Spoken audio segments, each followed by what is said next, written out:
بسم اللہ الرحمن الرحیم۔ قبرستان میں قدم رکھتے ہی ایک مہک نے استقبال کیا۔ یہ خوشبو اس سے پہلے کبھی نہیں سونگھی تھی اور نہ ہی محسوس کی تھی۔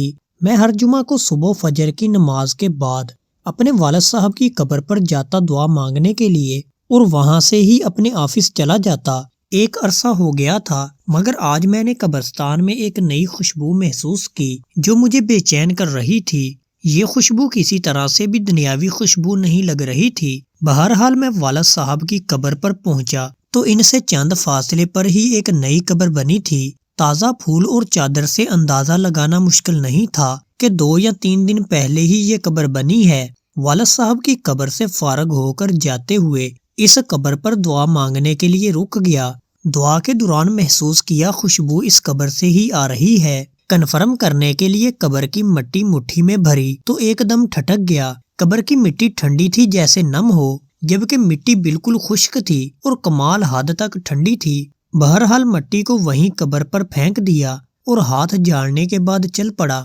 بھائی کی دکان کھلی، پہلا گاہک آیا، اس کو سامان دیا تو اس نے کہا، زمان بھائی آج خوشبو تو بہت کمال کی لگائی ہے۔ خوشبو؟ کون سی خوشبو؟ تو اس نے کہا، زمان بھائی خوشبو آپ لگاتے ہو اور پوچھتے ہم سے ہو کون سی خوشبو؟ بہت بھلے مانس آدمی ہو آپ بھی زمان بھائی۔ یہ کہتے ہوئے وہ چل پڑا۔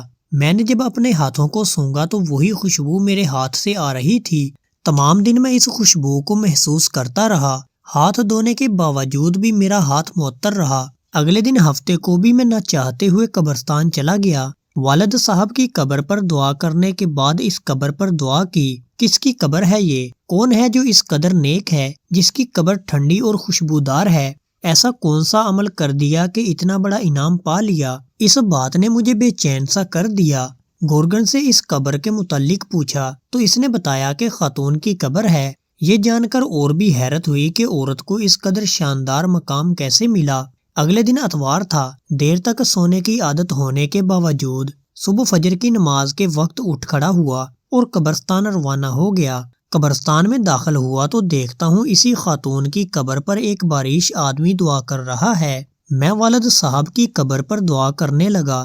دعا کے بعد میں نے اس آدمی کی طرف دیکھا جو ابھی دعا مانگ رہا تھا۔ جیسے ہی وہ دعا سے فارغ ہوا تو باہر کی جانب چل پڑا۔ اس کو جاتے ہوئے دیکھ کر میں بھی اس کے پیچھے ہو لیا۔ جیسے ہی وہ دروازے سے باہر نکلا میں نے آواز دے دی، سر بات سنیں 1 منٹ پلیز۔ جی فرمائیں۔ سر میں معذرت چاہتا ہوں میں نے آپ کو تکلیف دی، مگر میں آپ سے ایک بات پوچھنا چاہتا ہوں اگر آپ اجازت دیں تو۔ جی آپ پوچھیں کیا بات ہے؟ انتہائی محبت سے اس شخص نے جواب دیا۔ شکریہ سر، جزاک اللہ۔ میں دراصل جاننا چاہ رہا تھا یہ کن کی قبر ہے جہاں دعا کر رہے تھے؟ اگر آپ مناسب سمجھیں تو بتا دیجئے۔ یہ آپ کیوں پوچھ رہے ہیں؟ اس نے سوال کیا۔ دراصل اس قبر سے آنے والی خوشبو نے مجھے بے چین کر دیا ہے۔ ایسی خوشبو میں نے آج تک محسوس نہیں کی۔ مجھے یہ دنیاوی خوشبو نہیں لگتی۔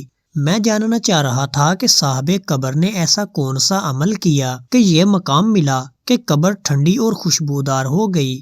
یہ سن کر اس شخص نے ٹھنڈی آ بھری اور کہا، قبر ٹھنڈی اور خوشبودار کیوں نہ ہو؟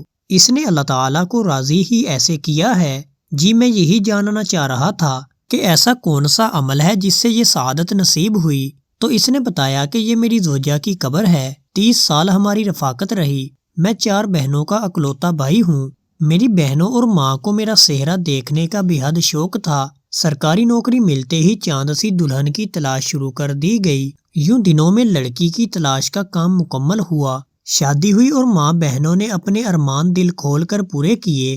شادی کی پہلی رات میں نے گھونگھٹ اٹھانے سے پہلے اپنی پگ اس کے قدموں میں رکھتے ہوئے صاف الفاظ میں بتا دیا، مجھے معاف کر دو، میں حق زوجیت ادا کرنے سے بالکل قاصر ہوں۔ میڈیکلی طور پر مکمل انفٹ ہوں۔ صرف اپنی والدہ اور بہنوں کی خوشی کی خاطر خود غرض بن گیا ہوں۔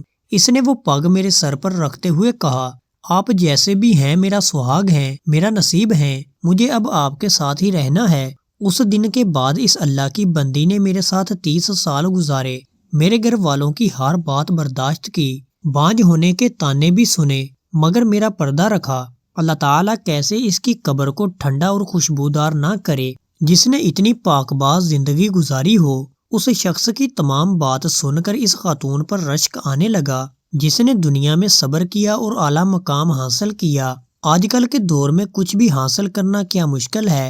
عورت مرد ذرا سے بیمار ہوں، حلال حرام کی تمیز کیے بغیر اپنی خواہشات کی تکمیل کے لیے کچھ بھی کر گزرتے ہیں۔ تھوڑا سا فرق لگنے پر بیوی شوہر کو کھری کھری سنا دیتی ہے، شوہر بیمار ہو تو تعلق تک استوار کر لیتی ہے۔ معاشرہ ایسی مثالوں سے بھرا پڑا ہے۔ صبر کا دامن ہم نے چھوڑ دیا ہے، سارا کچھ صرف دنیا میں ہی لینا چاہتے ہیں، آخرت کی کوئی امید نہیں رکھتے۔ اللہ تعالی ہمیں دین کو سمجھنے اور اس پر عمل کرنے کی توفیق عطا فرمائے، آمین۔